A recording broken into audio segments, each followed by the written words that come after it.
Welcome to the CocoKids Playbook, a podcast by CocoKids. I'm John Jones, Executive Director of CocoKids.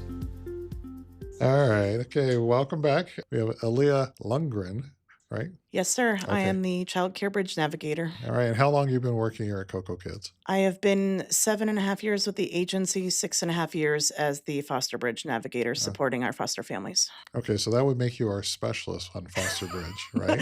I try to be. That's Okay, my goal in 'cause life. I think we have a mighty department of two. Hey, we are small but mighty. Okay. Good. Good. All right. So tell us a little bit about the program and your experience in the program. Oh gosh, this program is just possibly one of the best things I could think of because our foster youth in Contra Costa County needs the support from the entire community. Mm-hmm. And what our program does is provide immediate need child care services for or Contra Costa County dependent foster youth placed in foster homes. And what that means is that if a child is placed in a foster home, that foster family has immediate resources to child care services so they can take that placement. Okay.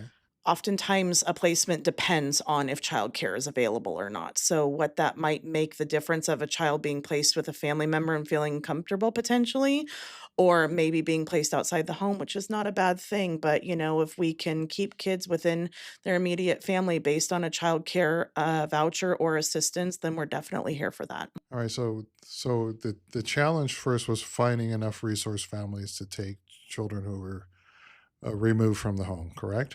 That is All correct. right. That's one of the reasons why the program came into play back in 2018, because the goal was to be able to support more resource families with childcare support. And even more important on top of that, they wanted to try and keep them with family members, Yes, that is right? true. Okay. And then their challenge with that was they didn't have childcare.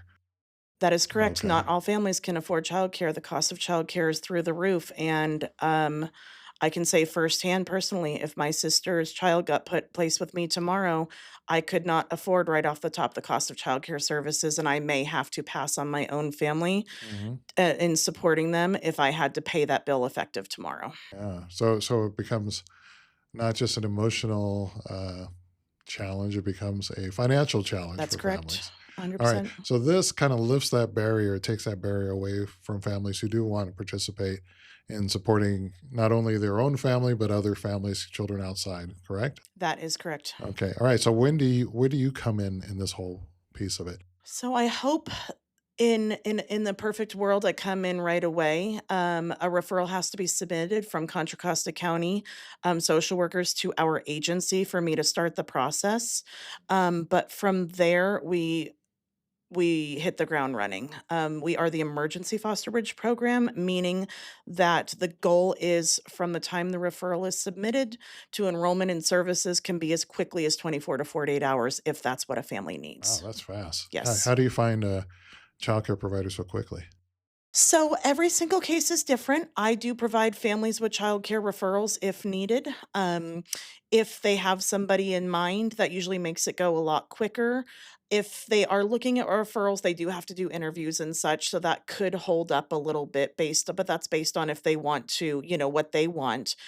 But I would say that really taking the initiative to prioritize people like who need services tomorrow if it's going to jeopardize the placement is where we stop everything that we're doing and make sure that they get what they need right there, because that is going to potentially make the child go to a different location if they don't get what they need right there. And the last thing we want is a child to be removed and placed somewhere else because of lack of childcare. Okay. So when you say get what they need, do you have some examples about what they would need that so the rest of us can kind of understand Yeah. what their challenges are? So what they're going to need is a childcare provider or services that are going to meet their needs for their employment. Okay.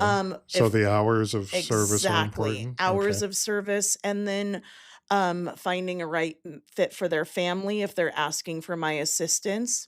If they're not asking for my assistance and they already have a child care provider lined up, what they need is for me to get the voucher piece in place right away so they can then go back to work.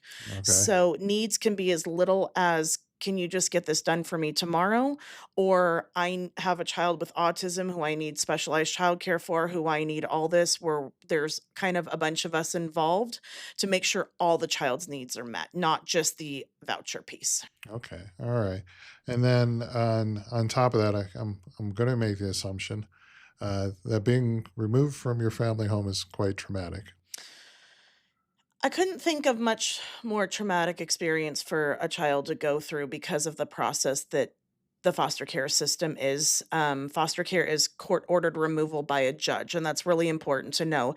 It's not me relinquishing guardianship to someone, it's a judge ordering this. And so, with that, in turn, we spend half of our program is also trauma informed care to support child care providers and parents to make sure that they have the training on how to deal with a in a trauma situation, because that's exactly what this is. All right. Okay. So I was going to ask you to channel your partner Regina because I know she brings in some of that aspects on there. So tell us a little bit more for people who don't know what trauma informed care means in terms of serving a child.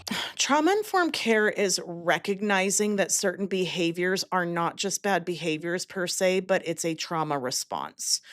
I'll use the example of a child that Regina worked with at once that was stealing food, and people are thinking, oh, this is a bad behavior. This child is stealing food. This child was stealing food because they were starved at home and things like that. So we go in and recognize that a behavior is there because of a response. And so therefore we go in and work as a team to rectify and how to make that child feel better. And we came up with a plan and everything worked out. And that was all thanks to Regina's hard work in recognizing, how trauma affects behavior.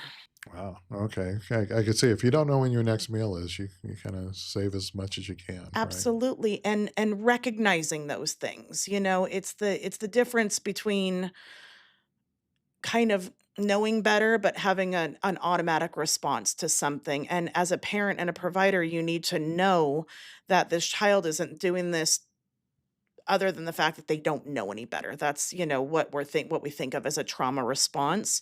And when you have informed providers, which is what Regina does, she trains our providers and works with our parents as a cohesive unit, so everybody's on the same page to support these families. Everybody's thriving, but the child's thriving. They have everybody working on their side. Okay. So I know, let's see, if I go back 6.5 years, I was a little bit pre-COVID, right? Mhm. What did we learn during COVID about foster care? Oh gosh, just like every other part of the world, it got very, very, unknown. It changed a lot in how long children were staying in foster care. Courts weren't happening. Children were staying longer. Visitation wasn't happening.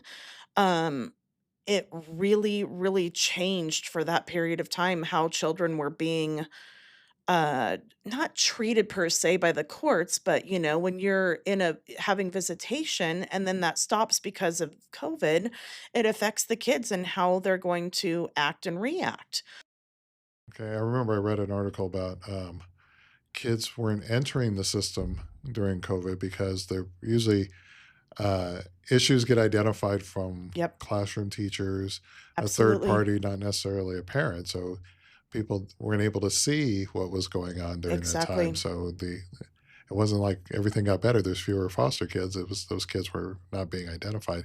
Is that something you experienced during that time? Yeah, because our program is based on, referrals. Hmm. Oftentimes it's children who are entering the system, who, need those immediate referrals. So we would have seen like a little bit less. But it was also a time too, we can't really differentiate between the COVID and people just keeping their kids home too, Right. Okay. So on our side of things, lack of referrals had to do with both pieces of it. The fear of letting children around other children, as we all experience, as well as, you're right, mandated reporters weren't seeing these kids. Teachers weren't seeing them in person. Doctors weren't seeing them. So it did really change the face of the system as a whole for a long time. And it took a long time for the system to bounce back from that back to regular life. Okay. Now you had talked earlier about mandated reporters and the child welfare system. So for your program, people don't come directly to you. It has to go through another gate, meaning the child welfare system first before you can intervene. That's correct, yeah. Okay. So with the childcare side of it, a referral has to be submitted to the agency, and from there, I get it approved, stating that this is a case that we can move forward with the childcare voucher piece, and then we can go from there. But it's not something, the direct path has to come from the social worker. Childcare services are authorized, especially hours, based on the social worker's approval. So anything that I'm doing based on the approval of each individual social worker. Okay. Is there any movement to open up other avenues so people can access the service? Not that I know of. It's because of the rules to the contract. That's the only avenue that I am aware of. Okay. All right. So in all this time you've been doing this work, what has been some of the greatest challenges? Oh gosh. Challenges are hearing the stories. Okay. Um, we've always had ups and downs in funding, sort of trying to figure out what's coming next as to having, helping the families. But some of the stories that Regina and I hear really hit close to home, and it becomes a very real piece, the fact that the families that we are helping are very vulnerable children.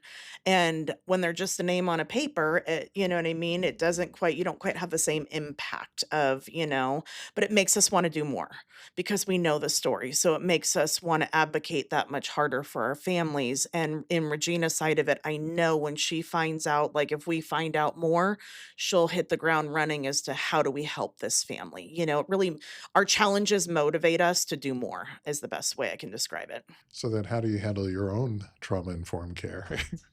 Um, I most people know this. I am like my own trauma stuff that comes from this program. Hmm.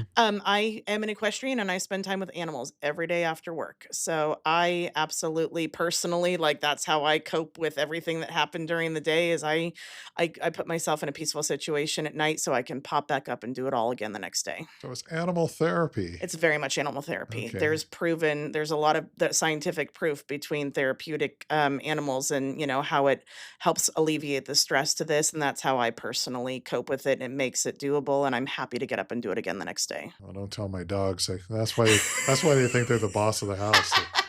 You're a therapist. Okay, so let's wrap this up on a high note. Share some successes.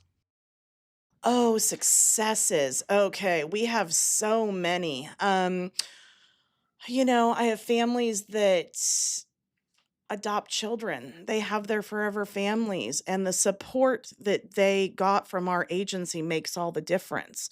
There's been situations where the childcare assistance has made it so families can adopt. We are literally creating families without even realizing it. Wow, You know that's what I mean? great. Like it is the ultimate just high to know that we are helping people in that much of a capacity. It doesn't seem like a couple things on paper could impact people, but I have had multiple families tell me that they could not adopt without the assistance that they were receiving. It made all the difference. So think about that. Children are in forever loving homes because of the work that we're doing. Yeah, I remember I heard a story about you where it was a PG&E worker was in our parking lot and was like, "Oh my God, we got our child from you guys through the Foster Bridge program," and he was all excited because he was putting, two and two together, and he Yeah. realized you worked there, Oh my and so gosh. so that was an exciting. That's so, meeting these people in person and meeting the families, I don't do it on as much as I would like to or as much as I should,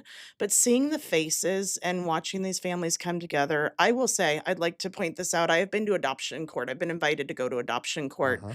on multiple occasions. And being a part of that because they want me there because I was a part of their journey is a huge honor. I had one family bring me flowers and she said, we're here because of the help that you gave us. And so they see not just my role, not just Regina's role, but as Coco Kids as a whole. We represent this agency and people love us because of it, us being Coco Kids. And that's really important that we represent our agency with that much integrity. Oh, great. I couldn't have said it better myself.